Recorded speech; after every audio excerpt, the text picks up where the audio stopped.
Hi Greenridge, how you doing? It's Gareth here. I'm going to let you into a secret. I am not doing your assembly today. I've actually got one of my friends, Gemma, who is the Children's and Families worker at Church and Berryfields, and she's going to be doing the assembly today, all about Mother's Day. But I thought I'd start, and I thought I'd introduce her, but I wanted to show you some pictures of my children. Here they are. This is Josh, Abby, Ellie and Bethany, all together. Now, you can't have children without mums, can you? So there's always mums involved when you have children. So you will all have had a mum. So we're going to be learning a bit about Mother's Day. Actually, I'll show you a picture of my mum. Here's a picture of my mum. Actually, it's my dad as well. But there we are. I think it must have been Christmas time, don't you, when I did that picture? So we've all got mums, or had mums, or we'll have a special person in our life who is a woman probably, who helps look after you.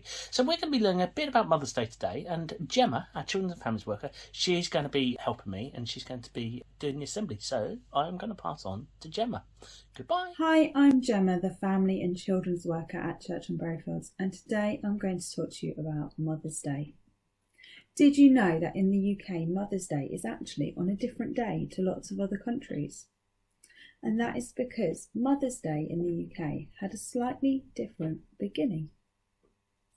It was originally known as Mothering Sunday, and it started a long time ago, before your grandparents were born, before their great-grandparents were born, and before them, okay?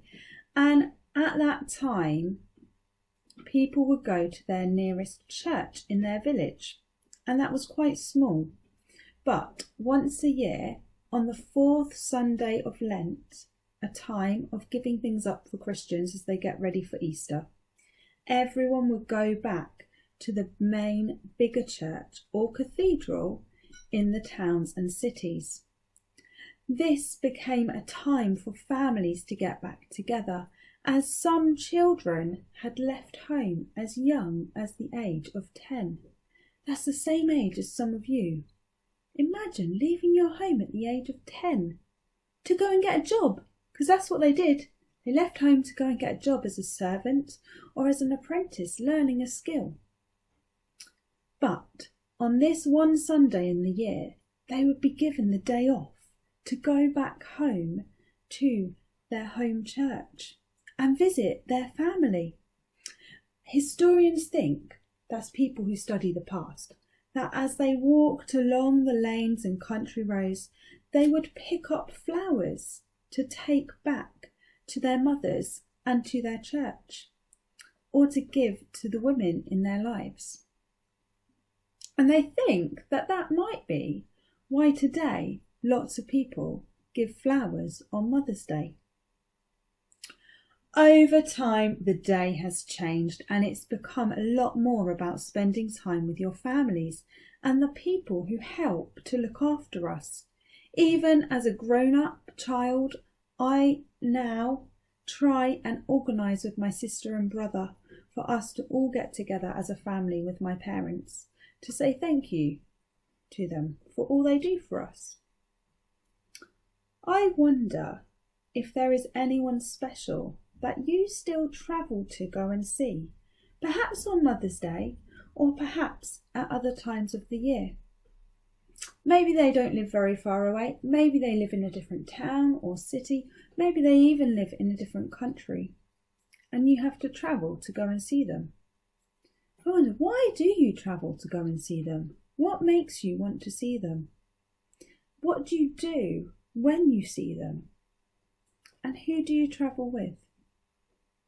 Why don't you pause the video and just have a think about those questions, then share your answers with the person closest to you.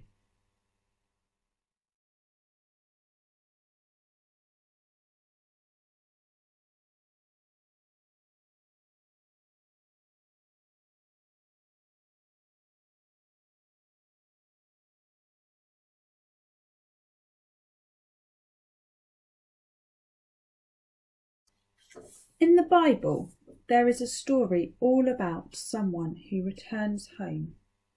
Let's have a listen to that story now. Naomi was lonely. Her husband and her 2 sons had sadly passed away, and she was living in a country that was far from her home. Now she lived with her sons' wives, Orpah and Ruth, but knew that she now needed to return to her home country. So she told Orpah and Ruth, "I am going home, back to my own country, Bethlehem, where I belong, but you must stay here. I will miss you lots, but this is your home." So Orpah gave her a hug and waved goodbye, but Ruth did something different. "I'm coming with you," she replied. "Why?" asked Naomi. "Why leave your people and your home to travel to somewhere you don't know? Here you could marry again and have a good life. I can't give you that." But no matter what Naomi said, Ruth would not change her mind. She cared for Naomi and wanted to make sure that she got home safely. "I'm going with you," she said, "and I won't take no for an answer. From now on, your people will be my people, and your God will be my God." So Naomi and Ruth went to Bethlehem, and after a short while, a man named Boaz, one of Naomi's relatives, fell in love with Ruth, and they married and had a child named Obed. And Obed had a son named Jesse, and Jesse had a son named David, who one day would slay a giant and become king. But that's another story. I love that story. Naomi has to return home, but Ruth chooses to leave her home and go with Naomi. Now you see, I think she would have done that because Naomi had been such a kind and caring person towards her and had treated her like her own daughter. Ruth wasn't Naomi's daughter. Ruth was her daughter-in-law. She married into the family. Yet Naomi, I think, must have treated her like she was one of her daughters. And so Ruth returned the kindness to Naomi. You see, sometimes in life, it's about thinking about where we're travelling to. Who are we going to see? Why are we going to see them, like we've just done? But at other times in life, it's about thinking, who are we with? Who is with us in our life now, who is helping us to grow and to learn and looking after us and caring for us? Who are those people that are like mothers to us? And how can we return their kindness? How can we be kind and caring back towards them? How can we say thank you for all they do for us? And for me, that's what Mother's Day is all about. It's all about thinking about those people who were like Naomi so that I can be more like Ruth. Those people who treat me like a daughter and look after me. It's my own mum, yes, of course, but there's other people who do that too.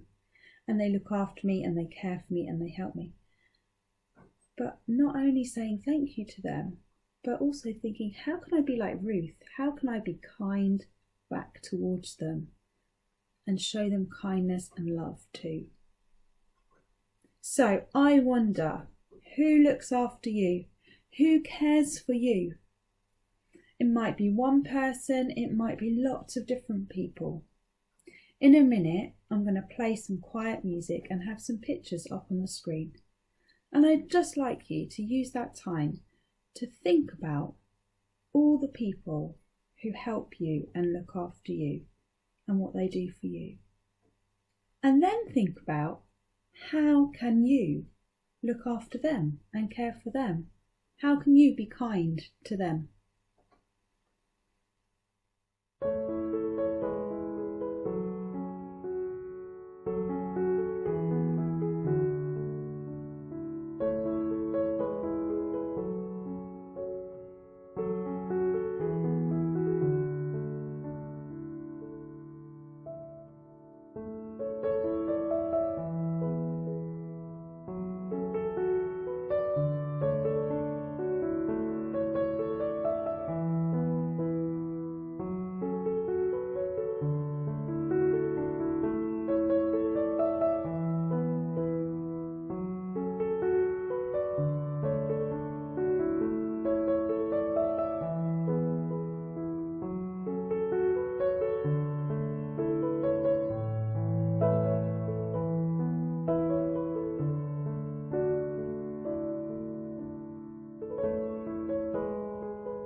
I bet you could think of a lot of people.